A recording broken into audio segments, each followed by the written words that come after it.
Former First Lady Barbara Bush making a big announcement about 2016. She says she has changed her mind about whether there have been enough Bushes in the White House.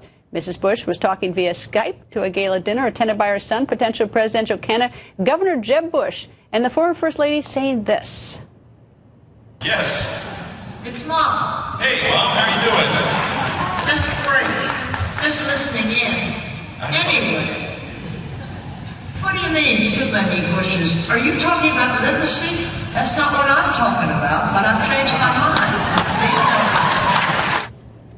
And RNC Chair Reince Priebus joins us. Nice to see you. Hey, good evening, Greta. Okay, so your role in this whole primary, you've got all these Republican candidates. Yeah, you don't have any position, right, on any of these? Well, I got to stay out of being, taking sides, but we do have to put together a good primary debate calendar, make sure it's fair and reasonable.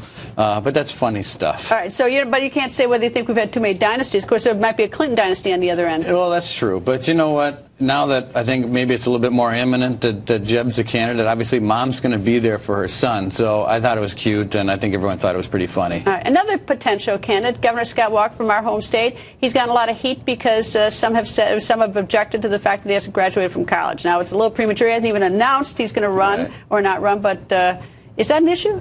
Well, no, I don't think it's an issue at all, and I certainly think Howard Dean made himself look pretty foolish the other day in the morning. Look, Scott Walker is one of the smartest, most intelligent people that I've seen in politics, and he's really good.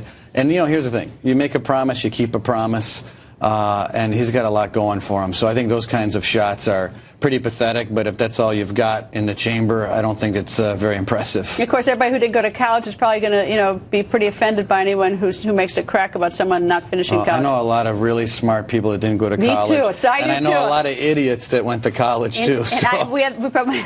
Indeed, I know the same thing. All right, now the calendar for the 2016 for the Republicans. Who picks when these primaries are going to be? Well, it's a sort of a combination between the state legislatures, state parties, and the RNC. So basically, one of the things that's hard to get across because it's in the weeds, but the Republican National Committee sets the rules for how delegates are allocated throughout the country. So if you were going to run for president, and anyone out there that wanted to run for president, the one thing you have to do if you want to be the nominee for the Republican Party is that you have to have the majority of delegates on the floor of a convention saying, I want that person to be the nominee. That's way down at the end of the road. However, but the RNC sets the rules for how those delegates are allocated, and one of the rules is that no state can allocate delegates before March 1st unless you're New Hampshire, you're South Carolina, Nevada, or Iowa. Those states, those four states are... Why did they get special treatment? It is years and years and years of history,